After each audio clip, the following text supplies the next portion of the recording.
नारायण रानी जी का भी स्वागत करते हैं।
एखनी फुलाम गामोसा और एटी प्रतीक पटेरे आमी और एक मेमेंटो के साथ एखनी फुलाम गामोसा और प्रतीक पटेरे आमी सम्बर्धना ज्ञापन करिसु।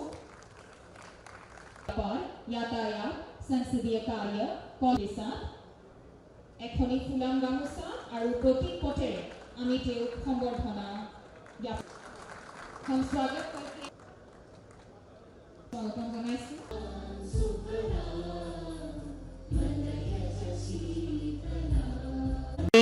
डॉक्टर हिमंत विश्व शर्मा डांगरियाक निजर बक्तव्य आगबढ़ाबोलै अनुरोध जनालो।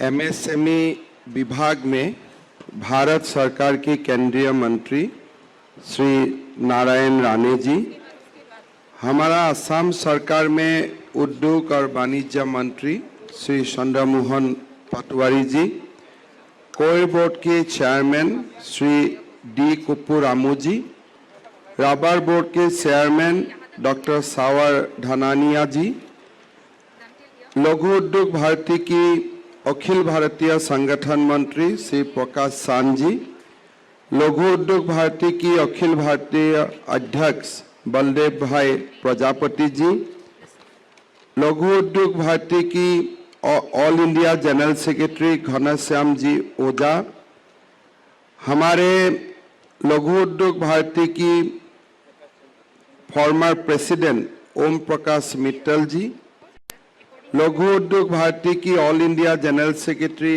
आशीष देवरा जी, पूर्वोत्तर की लघु उद्योग भारती की माननीय अध्यक्ष मनोज लुंडिया जी, देवी और सज्जनों, मैं आज ये जो भारत औद्योगिक मेला उद्यम 2022 लघु उद्योग भारती का ओर से अनुष्ठित किया जा रहा है, उसमें आप सारे अतिथियों को मैं स्वागत करता हूं। खास करके भारत सरकार की माननीय मंत्री श्री नारायण राणे जी को मैं असम में स्वागत करता हूं। लघु उद्योग के साथ जोड़कर इस महत्वपूर्ण आयोजन करने के लिए मैं उद्योग एवं वाणिज्य विभाग असम सरकार को भी धन्यवाद देता हूं। मुझे विश्वास है कि हमारे अगले पीढ़ियों को उद्यमियों की बीच उद्यम के रूप में काम करेगा। मुझे उम्मीद है कि पहले आयोजित की गई औद्योगिक की उपलब्धियों के अलावा इस आयोजन का उद्देश्य होगा स्टार्टअप कंपनियों को नई विचार भावनाओं के जरिए कारोबारी माहौल की बढ़ावा देना। ये उन्हें आने वाला दिनों में अपने विकास की गति को बढ़ावा देने तथा सफलता प्राप्त करने में भी मदद करेगा। मुझे दृढ़ विश्वास है कि एक निडर तथा साहसी उद्यमी ही रचनात्मकता और उत्साह के साथ दुनिया के विकास को गति दे सकता है। असम सरकार राज्य की एमएसएमई क्षेत्रों को उनके लक्ष्य तक पहुंचने में मदद करने के लिए हर संभव प्रयास कर रहा है और इसके लिए हम प्रतिबद्ध हैं। साथियों, एमएसएमई भारतीय उद्योग क्षेत्र में बहुत ही महत्वपूर्ण भूमिका निभाती है, जो देश के निर्यात क्षेत्र में 45% का योगदान देता है। न्यूनतम निवेश का साथ एमएसएमई अधिकतम रोजगार सुनिश्चित करता है। असम में लगभग 67,000 उद्योग है। इनसे 99.5% है, जो राज्य के जीडीपी में 29% का योगदान देता है। एमएसएमई क्षेत्र युवाओं को नौकरी खोजने वाला को बजाय नौकरी देने वाला के रूप में सक्षम बनाते हैं और उनके बीच उद्यमिता का भावना पैदा करता है। हमारी राज्य सरकार असम विपणन, प्रौद्योगिकी, कौशल और बुनियादी ढांचे के विकास जैसे क्षेत्र में एमएसएमई के प्रसार और विस्तार के लिए पूरी तरह प्रतिबद्ध है। लघु उद्योग भारतीय स्थानीय उद्यमियों को और निवेशकों को जोड़ने, बढ़ावा देने और सलाह देने के जरिए असम में एमएसएमई क्षेत्र को मजबूत करने में भी उत्कृष्ट सेवा प्रदान कर रहा है। लघु उद्योग भारती ने असम सरकार को जो सहयोग दिया है और देते रहे हैं, उनके लिए मैं लघु उद्योग भारती को धन्यवाद भी देता हूं। उपभोक्ता बाजार में आज की कड़ी प्रतियोगिता को देखने हुए एमएसएमई को मानक संचालन प्रक्रियाओं द्वारा अपने अनुप्रयोगों को आधुनिकीकरण करना चाहिए। इसके अलावा निर्माण खंड के लागत को भी कम करना चाहिए और उत्पादों का गुणवत्ता में भी सुधार लाना चाहिए। इससे राष्ट्रीय और अंतर्राष्ट्रीय बाजार में अपने उत्पादों की स्थिरता बनी रहेगी। माननीय प्रधानमंत्री श्री नरेंद्र मोदी जी ने पूर्वोत्तर क्षेत्र पर विशेष रूप से ध्यान दिया है। राष्ट्र के विकास और प्रगति के लिए उन्होंने इस क्षेत्र को देश के विकास का नया इंजन बताया है। एक्ट ईस्ट पॉलिसी ने असम को एशियन ब्लॉक के उभरते दिग्गजों का साथ बढ़ते मजबूत संबंधों का केंद्र स्वरूप बना दिया है। हाल ही में बांग्लादेश का साथ प्रोटोकॉल और एसओपी पर हस्ताक्षर किया गया है, जिससे पूर्वोत्तर क्षेत्रों के जहाजों को बांग्लादेश के जल मार्गों और बंदरगाहों का उपयोग करने का अधिकार मिला है। गुवाहाटी को एशियन और बीबीएम रास्ते की 6 राजधानी Kuala Lumpur, Yangon, Hanoi, Singapore, Kathmandu और ढाका से जोड़ने का प्रयास भी चल रहा है। हमारी सरकार ने निर्यात एवं लॉजिस्टिक नीति शुरू की है, जिससे लॉजिस्टिक की बुनियादी ढांचे में विकास में मजबूती मिलेगा। हमारे राज्य के किसान अब गुवाहाटी से यूएई, यूरोप और सिंगापुर जैसे अंतर्राष्ट्रीय बाजारों में फलों और सब्जियों का भी निर्यात कर रहा है।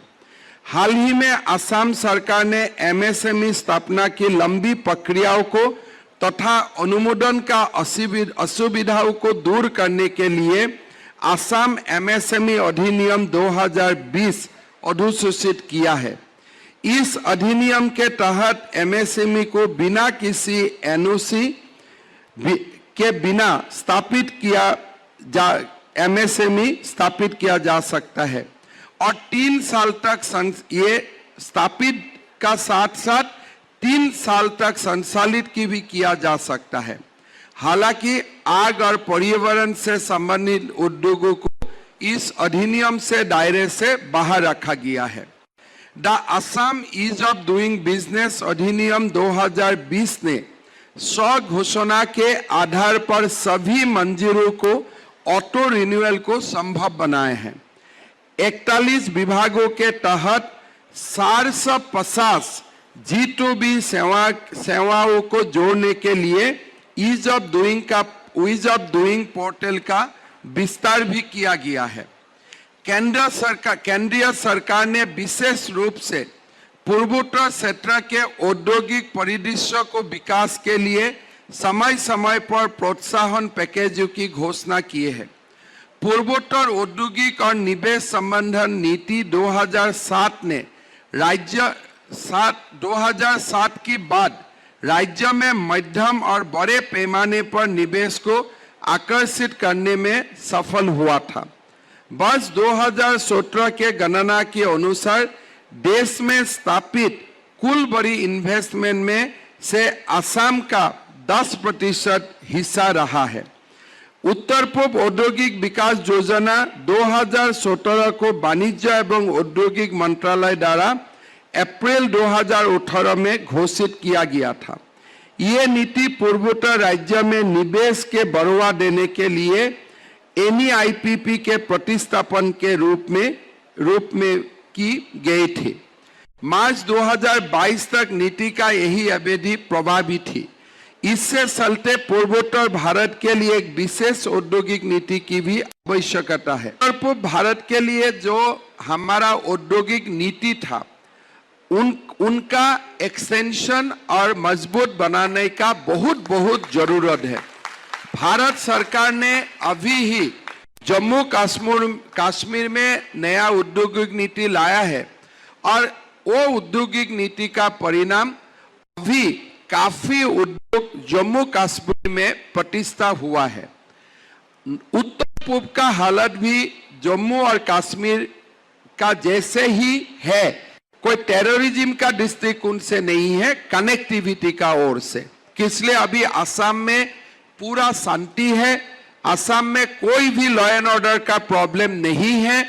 असम में जो एक हमारा इमेज है वो इमेज का भी मेकओवर होना जरूरी है। मैं लघु उद्योग भारती को निवेदन करता हूं कि आप जब भी कुछ सभा अनुष्ठित होता है देश का कोई भी कोना में, कम से कम इतना बताइए कि मोदी जी का दिन में असम में 100% शांति और आयाम प्रतिष्ठा हुआ है।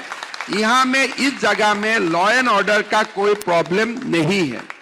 लेकिन हमारा जो कोई बुनियादी प्रॉब्लम है, जैसे पार्टीशन का बाद जब भारत और पाकिस्तान का पार्टीशन हुआ, जो हमारा नेशनल रोड था, नेशनल बंदरगाह था या हमारा जो एक बाजार था, उसमें काफी कमी आया। अभी पार्टीशन का पहले हमको कलकत्ता पहुंचने के लिए जितना समय लगते थे, पार्टीशन का बाद किसलिए हमारा रोड एंड रिवर दोनों हमको जो हमारा कनेक्टिविटी था वो बांग्लादेश या पाकिस्तान में उस इलाका चला गया। इसीलिए हमारा जो ट्रांसपोर्टेशन रिक्वायरमेंट है ये बहुत लंबा हो गया। अभी अगर कोई असम में इंडस्ट्री आते हैं, उनको रॉ मटेरियल लाना और फिनिश प्रोडक्ट देश का और जगह में भेजने के लिए हमारा जो ट्रांसपोर्टेशन कॉस्ट है ये डबल हो जाता है। लेकिन इसमें हमारा कोई दोष नहीं है। पार्टीशन का पहले हमारा सुविधा था, लेकिन जब पार्टीशन हुआ तो पार्टीशन का हम विक्टिम बना रहा। तो इसीलिए भारत सरकार को मेरा हमेशा निवेदन होगा कि हमारा जब नया औद्योगिक नीति बनेगा, हमारा ट्रांसपोर्टेशन सेक्टर को बढ़ावा मिले, इंडस्ट्री को असम में रॉ मटेरियल लाने में, फिनिश प्रोडक्ट भेजने के लिए कोई उत्साह प्रदान किया जाए, ये हमारे लिए बहुत जरूरी है। ये बात को ध्यान रखने का जरूरी है। MSME सेक्टर में मैं अभी भी राणे जी से बात कर रहा हूं। राणे जी हमको ठीक बोला है कि असम का भी GDP को बढ़वाना है तो एमएसएमई का एक बहुत बड़ा इंपॉर्टेंट रोल होगा। Without MSME's contribution in our GDP हम लोग बहुत आगे बढ़ नहीं सकता हूं। मैं लघु उद्योग भारती को निवेदन करता हूं कि आप देश का हर जगह में आपका ऑर्गेनाइजेशन है, हर स्टेट का पॉलिसी का बारे में आपका मालूम है। आप थोड़ा असम का एमएसएमई पॉलिसी को भी स्टडी कीजिए और देश का जो भी सबसे बड़ा अच्छा एमएसएमई पॉलिसी है वो एमएसएमई पॉलिसी का साथ असम का एमएसएमई पॉलिसी को कंपेयर करके हमको आप एक मॉडल ड्राफ्ट दीजिए और वो मॉडल ड्राफ्ट को हम अपनाते हुए हम आगे बढ़ने का प्रयास करूंगा। अभी हमने मेगा इंडस्ट्री में हमने एक बहुत बड़ा हमारा पॉलिसी में संशोधन लाया हो। पहले क्या था, एक हमारा सेट इंडस्ट्रियल पॉलिसी था और वो सेट इंडस्ट्रियल पॉलिसी में काम करने में कभी कभी प्रॉब्लम हो जाता था। किस लिए? हर इंडस्ट्री का आज का दिन में रिक्वायरमेंट कस्टमाइज है। किसी को अगर जमीन चाहिए तो किसी को इलेक्ट्रिसिटी चाहिए, किसी को जल चाहिए तो किसी को कोयला चाहिए। तो इसीलिए इस बजट में हमने एक बड़ा फैसला को अनुमोदन किया हो। आगे जाके नीति बनेगा कि हमारा 100 करोड़ के ऊपर जो असम में अभी निवेश करेगा, इसके लिए हमारा कोई इंडस्ट्रियल पॉलिसी नहीं होगा। हम खाली बातचीत करेगा और उनका जो भी रिक्वायरमेंट है वो हम लोग पूरा कर देगा। अगर किसी को कैपिटल इन्वेस्टमेंट का सब्सिडी चाहिए, किसी को और कोई अदर मॉडल चाहिए, तो हमने यही पॉलिसी में रखा हूं कि हमारा empowered group of secretary industry से बात करेगा और दोनों का बीच में जो भी सहमत बनेगा वही हमारा इंडस्ट्रियल पॉलिसी है। कोई इंडस्ट्रियल पॉलिसी नहीं है कि 10% मिलेगा, 20% मिलेगा। अगर कोई इंडस्ट्री लाने के लिए हमको कैपिटल सब्सिडी का जरूरत है, और ग्रुप ऑफ सेक्रेटरी रिकमेंड कि आप इनको कैपिटल सब्सिडी दीजिए। किसी को लैंड का जरूरत है तो लैंड दीजिए, किसी को इंटरेस्ट सबवेंशन चाहिए तो इंटरेस्ट सबवेंशन दीजिए। मतलब हमने पूरा चीज को फ्लेक्सिबल कर दिया हो कि आपको इंटेजर का कोई जरूरत नहीं है। आप आइए, बातचीत कीजिए और हमारा एम्पावर्ड ग्रुप ऑफ सेक्रेटरी जो भी इंसेंटिव रिकमेंड करेगा अप टू पीएलआई तक, हमने उसी रास्ता में चलने का प्रयास करेगा। तो ये हमने बजट में इसको प्रस्ताव हमने रखा हो, बजट स्वीकृत हो चुका है, लेकिन इसको पॉलिसी रूप हम जून महीना में इसको दे दूंगा और उसका बाद हम लोग आशा करूंगा कि निवेश आएगा और एक बड़ा निवेश का साथ, जैसे राणे जी अभी बोल रहा था, कोई सारा छोटा निवेश भी साथ में ही आ जाता है और हम उसी दिशा में काम करने के लिए हम भी प्रस्तुत हैं और इसी दिशा में हम भी आगे जाके काम करूंगा। मैं लघु उद्योग भारती को निवेदन करूंगा कि आप असम में अगले 2 दिन है, आप बातचीत कीजिए और जो भी असम के लिए कस्टमाइज एक एमएसएमई पॉलिसी होना चाहिए वो हमको रिकमेंड कीजिए और हम उसमें काम करूंगा और उसको आगे ले जाने का प्रयास करूंगा।